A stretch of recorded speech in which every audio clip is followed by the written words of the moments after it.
আলো, গ্ল্যামার আর নাইট লাইফের শহর হিসেবে পরিচিত হতে শুরু করলেও সাম্প্রতিক সময়ে রাজধানীর বিভিন্ন বার, নাইট ক্লাব ঘিরে উঠেছে গুরুতর প্রশ্ন। অভিযোগ উঠেছে কিছু নাইট ক্লাবে নিয়ম ভেঙে চলছে অশ্লীল নাচ গান, আপত্তিকর আচরণ এবং নৈতিকতা বহির্ভূত কার্যক্রম।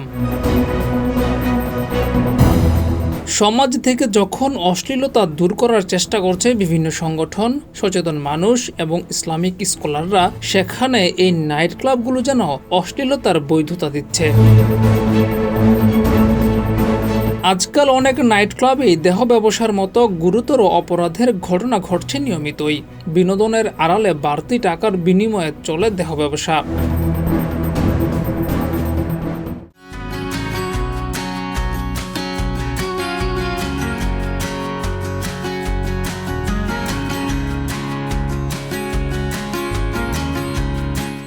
কিছু ক্লাবে হোস্টেস, ড্যান্সার বা এসকর্ট নাম ব্যবহার করে অতিথিদের সঙ্গে অনৈতিক সমঝোতা গড়ে তোলে।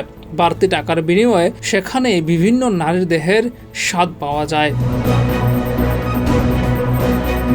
নাইট ক্লাবগুলোতে মদ্যপান বা মাদক সেবনের দৃশ্য তো নিয়মিতই। এই নাইট ক্লাবগুলো দেশের যুব সমাজ ধ্বংসের অন্যতম হাতিয়ার হিসেবে ব্যবহৃত হচ্ছে বলে মনে করছেন সচেতন মানুষরা। আর সমাজে অশ্লীলতা বৃদ্ধির এই ধারাবাহিকতা চলতে থাকলে একটা সময় সমাজের নীতি নৈতিকতা হারিয়ে যাবে বলেই মনে করছেন সচেতন মানুষরা।